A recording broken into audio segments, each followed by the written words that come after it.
కానే కాదు.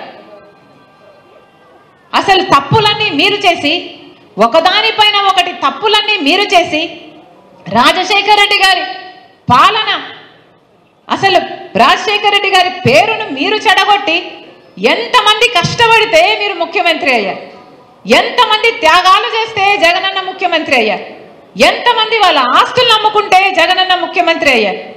అలాంటిది నేను ముఖ్యమంత్రి అయ్యాను అన్నట్టు ఎవరి త్యాగము గ్రహించలేదు మీరు, ఎవరిని అభినందించలేదు మీరు. ఉన్న వాళ్ళందరినీ, పక్కనున్న వాళ్ళందరినీ, నీ అనుకున్న నా అనుకున్న వాళ్ళందరినీ దూరం చేసుకున్నారు. ఎవరి కోసం? ఈరోజు రాజశేఖర రెడ్డి గారి పాలనకు, జగనన్న పాలనకు ఆకాశానికి భూమికి, నక్కకు నాగలోకానికి ఉన్నంత తేడా ఉంది. ఈరోజు నేను కాంగ్రెస్ పార్టీలో చేరాను అంటే ఎందుకు చేరాను?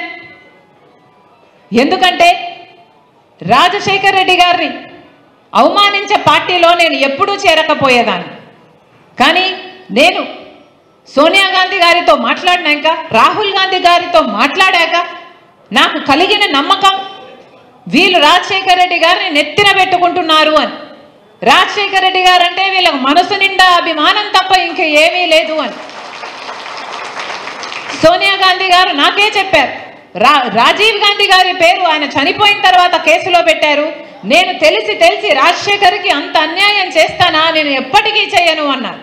రాజశేఖర్ అంటే మాకు చాలా అభిమానము, అసలు రాజశేఖర్ బ్రతికుంటే నేను ఏది చూసుకోవాల్సిన అవసరం లేకునింది, మొత్తం రాజశేఖర్కే వదిలిపెట్టేదాన్ని. ఎంత అద్భుతంగా పరిపాలన చేశాడు రాజశేఖర్ అని నా ముందరే ఆకాశానికి ఎత్తేశారు తల్లి కొడుకులు. అంత గొప్పగా అభిమానిస్తున్నారు రాజశేఖర రెడ్డి గారు. అసలు రాజశేఖర రెడ్డి గారికి, ఆయన కుటుంబానికి జరిగిన విషయంలో వాళ్ళకు ప్రమేయమే లేదు, వాళ్ళకు తెలియకుండా జరిగిన పొరపాటు అయి ఉండొచ్చు, కానీ వాళ్ళు తెలిసి చేసిన తప్పు కానే కాదు అని నా చేతులు పట్టుకొని చెప్తే అసలు నిజంగానే ఆ కుటుంబానికి రాజశేఖర రెడ్డి గారన్నా, రాజశేఖర రెడ్డి గారి కుటుంబం అన్న అపారమైన గౌరవం ఉంది.